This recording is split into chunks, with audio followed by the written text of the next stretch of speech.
పెళ్ళింట్లో మామిడాకులు, అరటి స్తంభాలు, మల్లెపూలు, బంతిపూల పరిమళాలు ఇంకా వీడలేదు. కొత్త కోడలికి తలకు సాంబ్రాణి వేస్తోంది అలివేలు. కుర్చీలో కూర్చొని కొంచెం ఇబ్బందిగా చూస్తోంది రమ్య. నెలకొకసారైనా తలకు ఇలా సాంబ్రాణి పొగ వేసుకుంటే జుట్టు మంచి వాసన వస్తూ ఉంటుంది రమ్య, అంది అలివేలు. అలాగే అత్తయ్య గారు అని తలూపింది రమ్య. ఇంతలో టిఫిన్ పెడుతున్నానని వంటావిడ పిలవడంతో రమ్య, వంశీతో పాటు రమ్య వాళ్ళ పేరెంట్స్ కూడా డైనింగ్ టేబుల్ దగ్గర కూర్చున్నారు. అమ్మ, కారం దోశలా అన్నాడు వంశీ ప్లేట్ దగ్గరకు లాక్కుంటూ. అవును, నీకు ఇష్టం కదా, అందుకని చేశాం, అంది అలివేలు కారం చట్నీలో నెయ్యి వేస్తూ. రమ్య ప్లేట్లో నెయ్యి వేయబోతే రమ్య వద్దండి అంది చెయ్యి అడ్డు పెడుతూ. అయినా అలివేలు వినకుండా, కారం చట్నీలో నెయ్యి వేసుకుంటే కారం తగ్గి రుచిగా ఉంటుంది, అంది ఒక స్పూన్ నెయ్యి వేస్తూ. రమ్య మౌనంగా ఉండిపోయింది. మధ్యాహ్నం వియ్యాల వాళ్ళు కొడుకు కోడలు రెస్ట్ తీసుకుంటూ ఉంటే తను మాత్రం త్వరగా లేచి ఉదయం ఆరేసిన బట్టలను మడతలు వేసి పెట్టింది. సాయంత్రం స్నాక్స్కు పచ్చిమిరపకాయల్లో పప్పులు, వాము, ఉప్పు, మిక్సీ వేసిన పొడిని కూరి పెట్టి రెడీగా ఉంచింది. అందరూ లేవగానే శనగపిండి కలిపి బజ్జీలు చేసింది. టీ రెడీ చేసింది. అయ్యో, నేను కూడా చేస్తానండి, మీరొక్కరే ఎందుకు చేశారు అత్తయ్య గారు, అంది రమ్య నొచ్చుకుంటూ అత్తగారు చేసిన టిఫిన్ చూసి. పర్వాలేదులే, టిఫిన్ తిని మీరు పార్కుకి వెళ్ళి రండి, అంది అలివేలు తనేం కష్టపడలేదన్నట్లు. బజ్జీలు బాగున్నాయమ్మా, అన్నాడు వంశీ. మిరపకాయలు ముందుగా కొంచెం నూనెలో వాడ్చాను వంశీ, అలా చేస్తే కారం తగ్గుతుంది.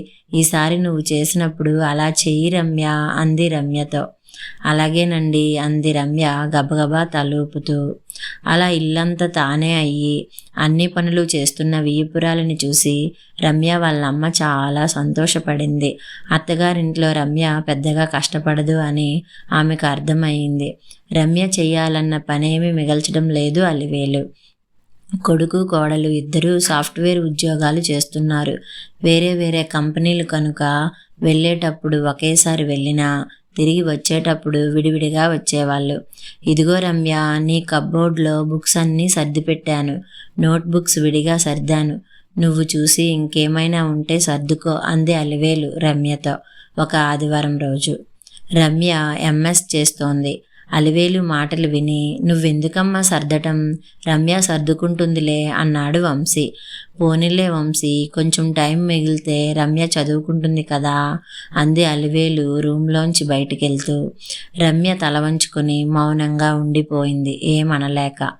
రమ్య, ఆ సిల్క్ డ్రెస్సుని కింద పెట్టకు, సిల్క్ డ్రెస్సుల పైన కాటన్ డ్రెస్సులు పెడితే అన్నీ జారిపోతాయి, ముందు కాటన్ డ్రెస్సులు పెట్టి ఆ పైన సిల్క్ డ్రెస్సులు పెడితే జారవు, అంది అలివేలు ఒకరోజు రమ్య కప్బోర్డ్లో బట్టలు సర్దుకుంటూ ఉంటే.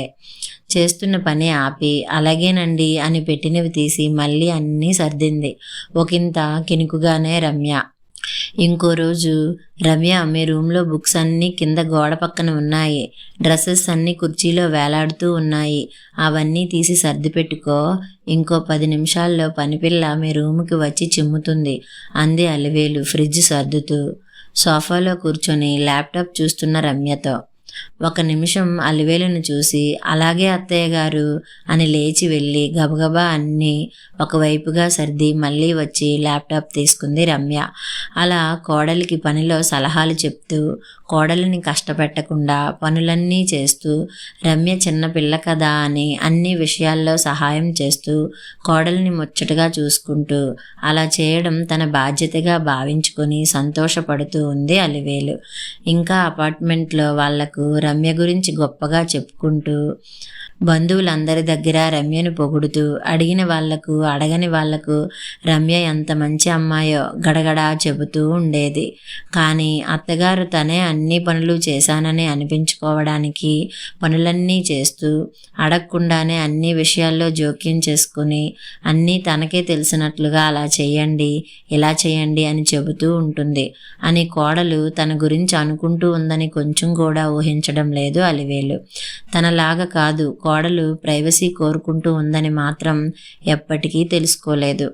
రమ్య తన విసుగును బయటికి కనిపించకుండా గడుపుకొస్తూ ఉంది. అలా 2 సంవత్సరాలు గడిచాయి. ఒకరోజు ఫ్రిడ్జ్లో కూరలు తీస్తున్న రమ్యతో అలివేలు, రమ్య పచ్చి కొబ్బరి చిప్పలు డీప్ ఫ్రిడ్జ్లో ఉంచి కావలసినప్పుడు 1 గంట ముందు బయట పెడితే సులభంగా కొబ్బరి ఊడి వస్తుంది అంది పచ్చిమిర్చి తొడిమెలు తీస్తూ. మా పెళ్ళై 2 సంవత్సరాలైనా ఇంకా మీరు నాకు ఏదో ఒకటి చెప్తూనే ఉన్నారు, కూరలు కడగడానికి సింక్ దగ్గరికి తీసుకెళ్తూ అంది రమ్య. అలివేలు మొహం కత్తివేటుకు రక్తపు చుక్క లేనట్టుగా పాలిపోయింది. కాసేపు సోఫాలో అలాగే కూర్చుండిపోయింది చేష్టలుడిగినట్లు. నిజమే కదా, తానెందుకు అలా చెప్తోంది? తాను తప్పు చేస్తోందా? అడగందే చెప్పడం పొరపాటేనా? ఆ రోజు మధ్యాహ్నం భోజనం చేసిన తర్వాత రెస్ట్ తీసుకునే సమయంలో అలివేలుకు కంటి మీద కునుకు రాలేదు. మనసు గతంలోకి తొంగి చూస్తోంది. అలివేలు పెద్దగా చదువుకోలేదు. అమ్మగారింట్లో ఎవరు ఏ పని చెప్పినా కాదనకుండా చేసేది. అత్తింట్లో కూడా అంతే. అలివేలు తోడికోడలు అత్తగారికి మేనకోడలు. అందుకని తోటికోడలికి అత్తగారు ఏ పని చెప్పేవారు కాదు. అలివేలు అదంతా ఏమీ ఆలోచించేది కాదు. తలొంచుకొని పనిచేస్తూ ఉండేది. అత్తగారు అలివేలుతో తక్కువగా, అది రాజసంగా మాట్లాడుతూ మేనకోడల్ని పక్కన కూర్చోబెట్టుకొని కబుర్లు చెప్తూ ఉండేది. అలివేలుకు ఒంటరితనంగా అనిపించేది. చిరుతిండ్లు కూడా అలివేలుకు తెలియకుండా మేనకోడలికి ఇస్తూ ఉండేది అత్తగారు. అలివేలు చూసి చూడనట్లు ఉండేది. అలివేలు చూలింత బాలింత అయినా కూడా అత్తగారు ఇస్తే తినడమే తప్ప తనకై తాను తీసుకుని తినేది కాదు. పల్లెటూరు నుంచి వచ్చిన తోటికోడలు కారం పచ్చళ్ళు బాగా తినేది. అలివేలుకు నెయ్యి లేకుండా అంత కారంగా ఉన్న పచ్చడి తినడం ఇబ్బందిగా ఉండేది. అందరూ భోజనానికి కూర్చున్నప్పుడు మొహమాటంగానే నెయ్యి వేయమని అడిగితే, నెయ్యి అంట, ఆ లోపల గూట్లో ఉంది, తీసి వెయ్యమ్మా చిన్న కోడలికి అని దీర్ఘం తీస్తూ అనేది అత్తగారు మేనకోడలితో. అందరి ముందు ఆమె అలా చెప్తుంటే అలివేలుకి ఇబ్బందిగా ఉండేది. ఇంటికి వచ్చిన బంధువులు అలివేలు పట్ల అత్తగారు నిర్లక్ష్య ధోరణితో ఉండడం గమనించినా ఆమె నోటికి జడిసి ఎవ్వరూ ఇదేమిటని అడిగేవారు కాదు. అత్తగారు చూడకుండా అలివేలును సముదాయిస్తూ ఉండేవారు. అలివేలు అత్తగారి గురించి ఎవ్వరికీ ఏమీ చెప్పేది కాదు. కొన్ని వంటలు చేసే పద్ధతిలో కిటుకులు కూడా అలివేలుకు చెప్పకుండా మేనకోడలికి రహస్యంగా చెప్తుండేది అత్తగారు. పల్లెటూరులో అందరి ముందు అలివేలుకు గర్వం ఎక్కువ. అందుకే అందరితో మాట్లాడదని చెప్తూ ఉండేది. అలివేలుకు చీరలు, బంగారం వాళ్ళమ్మ వాళ్ళు ఎక్కువగా ఇచ్చినందున అత్తగారికి తక్కువగా ఉండడం వలన అలివేలును చూసి ఉక్రోషపడేది. ఇవేమీ తెలియక అత్తగారు తనను ఎందుకు వేరు చేస్తుందో అర్థం కాక అలివేలు నలిగిపోతూ ఉండేది. తాను మేనకోడలు కాకపోవడం తన పొరపాట అనుకుంటూ ఉండేది. అలా అడుగడుగున అత్తింట్లో అలివేలు ఇబ్బంది పడి ఉన్నందున తనపై కావాలని ద్వేషాన్ని పెంచుకున్న అత్తగారిని చూస్తూ పెరిగిన అలివేలు తన కోడలిని తాను ఒక స్నేహితురాలిగా ముచ్చట్లు మాట్లాడుకుంటూ చూసుకోవాలని, అన్ని పనులు చేసి పెడుతూ, వంటలో తనకు తెలిసిన మెలకువలన్నీ చెప్పాలని, సలహాలు సూచనలు ఇస్తూ ఇబ్బంది పెట్టకుండా ఉండాలని మనసులో అనుకుంటూ ఉండేది. అందుకే కొడుకు పెళ్ళవగానే రమ్యను ఆప్యాయంగా చూసుకోవడం మొదలుపెట్టింది. కానీ అది రమ్యకు కష్టంగా ఉంటోందని ఆలోచించలేకపోయింది. అలా చాలాసేపు ఆలోచిస్తూ కూర్చున్న అలివేలు 3 గంటలకు ఇంటికి వచ్చిన రమ్యను చూడగానే, అయ్యో ఇంత ఎండలో వచ్చావెందుకు రమ్య, 1 గంట ఆగి రావాల్సిందే అంటూ పల్చటి మజ్జిగలో నిమ్మకాయ, ఉప్పు, కొత్తిమీర వేసి తెచ్చిచ్చింది. రమ్య తనను ఎదిరించి మాట్లాడింది. రమ్యను దూరంగా ఉంచాలి అని అలివేలు ఆలోచించనే లేదు. ఆ రోజు సాయంత్రం వచ్చిన పెద్దమ్మ కూతురు ఉమను చూసి మధ్యాహ్నం రమ్య మాటల వల్ల పడిన ఇబ్బందిని పూర్తిగా మరిచిపోయింది. మళ్ళీ మామూలుగానే పనిచేస్తూ ఉమ్మతో బంధువులందరి సంగతులు మాట్లాడుతూ ఇంట్లో పనంతా ఇంతకు ముందులాగానే చేస్తూ ఉండిపోయింది. 2 రోజులు గడిచేసరికి ఇంట్లో పరిస్థితి అర్థమైంది ఉమ్మకు. అలివేలు రమ్యకు ఏదో ఒక సలహా చెబుతూనే ఉంది. తను గబగబా పనిచేస్తోంది. అయ్యో రమ్య, పైజామాకు ఇస్త్రీ లేదు, ఉండు 5 5 నిమిషాల్లో ఇస్త్రీ చేసేస్తా అంటూ స్నానానికి వెళ్ళడానికి సోఫా మీద రమ్య పెట్టుకున్న పైజామా తీసుకెళ్లి ఐరన్ చేసి తెచ్చింది. రమ్య ఉదయం వెళ్ళేటప్పుడే మధ్యాహ్నం లంచ్ బాక్స్తో పాటు సాయంత్రం స్నాక్స్ కూడా పండ్లు లాంటివి ఏవో పెట్టి ఇస్తూ ఉంది అలివేలు. రమ్య ఒక్కో రోజు తింటోంది, ఒక్కో రోజు వెనక్కు తెచ్చేస్తుంది. అది చూసి అయ్యో తినలేదే అంటూ వాపోతున్న అలివేలును వింతగా చూసింది ఉమ. రమ్య ఏమీ అనకుండా అలా ఒకసారి చూసి వెళ్ళిపోయింది. ఆ చూపులో కొంచెం విసుగు కూడా ఉందా అనిపించింది ఉమకు. ఇద్దరి మధ్య ఏదో ఇబ్బంది ఉందని అనిపించింది. పాపం అలివేలు పనిచేసి కూడా నిర్లక్ష్యానికి గురవుతోందే అని బాధపడింది ఉమ. అందుకే ఆ రోజు ఉదయం కొడుకు కోడలు బయటికెళ్ళిన తర్వాత అలివేలుతో, అలివేలు ఈ విషయం తెలుసా? అనంతపురం జిల్లాలో కదిరి దగ్గర గూటి బయలులో 7 ఎకరాల్లో తిమ్మమ్మ మర్రిమాను ఉందట. అది గిన్నీస్ బుక్లో కూడా ఎక్కిందట అంది ఆశ్చర్యాన్ని వ్యక్తం చేస్తూ ఉమ. అవునా అంది ఏమాత్రం ఉత్సాహం చూపించకుండా అలివేలు. మళ్ళీ కొద్దిసేపటికి అలివేలు కోడల్ని ఎంత బాగా చూసుకుంటున్నావే అంది ఉమ. అలివేలు చిన్నగా నవ్వింది. కానీ అందులో సంతోషం కనిపించలేదు ఉమకు. ఇంతకు ముందు ఫోన్ చేసినప్పుడు కోడల్ని బాగా చూసుకుంటున్నావా అని అడిగితే తను కోడలికి ఏ పనులు ఎంత బాగా చేస్తున్నది గలగలా చెప్తుండేది. ఇప్పుడు ఆమె నవ్వులో నిర్లిప్తత కనిపిస్తోంది. అలివేలు అత్తింట్లో ఎలా నిర్లక్ష్యానికి గురైందో అలివేలు చెప్పిన దానికంటే ఎక్కువగానే తెలుసు ఉమకు. వీళ్ళు వెళ్ళినప్పుడు గమనిస్తూ ఉండేవాళ్ళు. వియ్యపురాల్ని ఏమీ అనలేక మౌనంగా కళ్ళనీళ్లు పెట్టుకునేది అలివేలు వాళ్ళమ్మ. ఇప్పుడు తన కోడలి దగ్గర కూడా అలివేలుకి ఇబ్బందిగానే ఉందా అనిపించింది. అందుకే అలివేలు ఇబ్బందిని కనుక్కొని ఆ ఇబ్బందిని తను కొంచెమైనా తీర్చే ప్రయత్నం చేయాలనుకుంది ఉమ. నువ్వు చక్కగా చూసుకుంటున్నావు, బాగానే ఉంది. కానీ నువ్వు అలా చేస్తున్నందుకు రమ్య సంతోషపడుతోందా లేదా అని ఎప్పుడైనా గమనించావా? ఉమ మాటలు పూర్తవకుండానే అలివేలు కళ్ళల్లో నీళ్లు తిరిగాయి. కళ్ళనీళ్లు తుడుచుకుంది కానీ ఏమీ చెప్పలేదు. నువ్వేమీ చెప్పొద్దు కానీ రమ్యకు ఇష్టం ఉందా లేదా అని గమనించుకొని చేసుకో. లోపం లేని వాళ్ళు లోకంలోనే ఉండరట. అయినా నువ్వు కూడా పెద్దదానివయ్యావు, కొంచెం రెస్ట్ తీసుకుంటూ ఉండు. వాళ్ళకి ఏదైనా అవసరమై అడిగితే కాదనకుండా చెప్పు. అంతవరకు చాలు కదా, వాళ్ళని ఇబ్బంది పెట్టకు. అలివేలు భుజం మీద చెయ్యి వేసి అనునయంగా అంది ఉమ. అవును అలాగే చెయ్యాలి అన్నట్లు నెమ్మదిగా తల ఊపింది అలివేలు.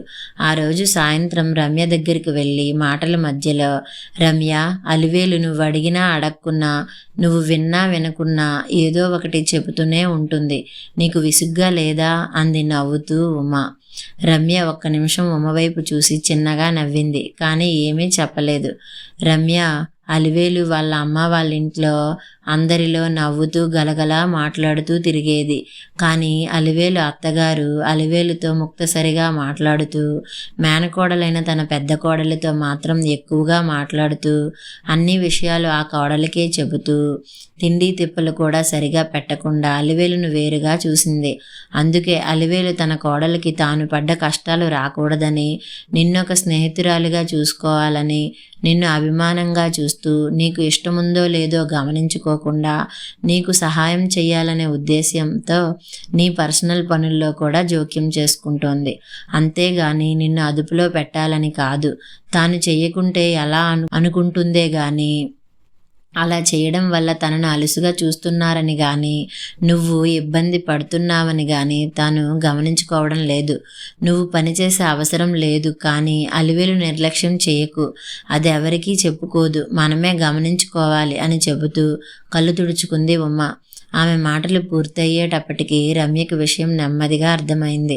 సారీ అత్తయ్య, మా అత్తయ్య ఎప్పుడూ ఏదో ఒకటి చెబుతూనే ఉంటారని అనుకున్నాను కానీ ఇలా ఒంటరితనం పోగొట్టుకోవడానికని అనుకోలేదు. మొన్న అత్తయ్యను విసుక్కున్నాను కూడా, ఎప్పుడూ ఏదో ఒక సలహా ఇస్తూ ఉంటారని. ఎంత బాధపడ్డారో కదా. మొదటి నుంచి నేను కూడా కొంచెం ఫ్రెండ్లీగా ఉండాల్సింది.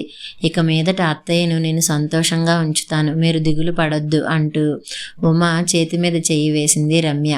సరేనా అన్నట్లు. కొద్దిసేపటికి ఇద్దరూ తేరుకున్నారు. ఆ రోజు రాత్రి వంట చేసేటప్పుడు ఎర్రగడ్డలు బుట్ట చూసిన అలివేలు, అయ్యో ఒక గడ్డ చెడిపోయింది ఇందులో. రోజు మనం ఎర్రగడ్డలు తీస్తున్నప్పుడు అంతా బుట్టలో ఏవైనా పాడైపోతున్నాయేమో అని గమనిస్తూ ఉండాలి రమ్య అంటూ ఆ పాడైపోయిన గడ్డను డస్ట్బిన్లో వేసింది. అక్కడే చపాతీలు కాలుస్తున్న రమ్య, అవునత్తయ్య, చెడు వాసన వస్తే గాని మనం కొనుక్కోలేకపోతున్నాం. మీరన్నట్లు ఎప్పటికప్పుడు గమనించుకుంటే బాగుంటుంది. ఇక నుంచి నేను కూడా రెగ్యులర్గా చూస్తుంటానులేండి అంది అలివేలి వైపు చూస్తూ. రమ్య మాటలకు అలివేలు ముందు ఆశ్చర్యపోయింది, తరువాత సంతోషపడింది రమ్య కలుపుగోలుగా మాట్లాడటం చూసి.